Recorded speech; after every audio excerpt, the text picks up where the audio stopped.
આદિવાસી સમાજમાં મોટું નામ એટલે કે ચૈતર વસાવા ફરી એકવાર વિવાદમાં આવ્યા છે અને તેઓની સાથે લાફાવાળી થઈ છે.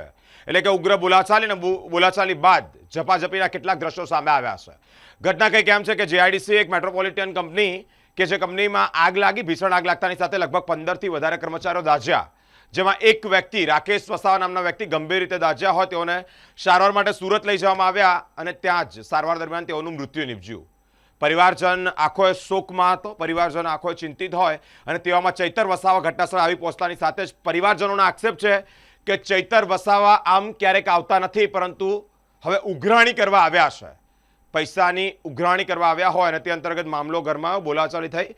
બોલાચાલી બાદ લાફાવાળી પણ થઈ. સૂત્રો પાસેથી તે માહિતી સામે આવી છે. જીઆઈડીસીમાં મેટ્રોપોલિટન કંપનીમાં લાગેલી આગ, જેમાં એક વ્યક્તિ, એક કર્મચારી જે મૃત હાલતમાં હોય, તેઓના પરિવારની અને ચૈતર વસાવા સાથે ઝપાઝપીના કેટલાક દ્રશ્યો સામે આવ્યા છે.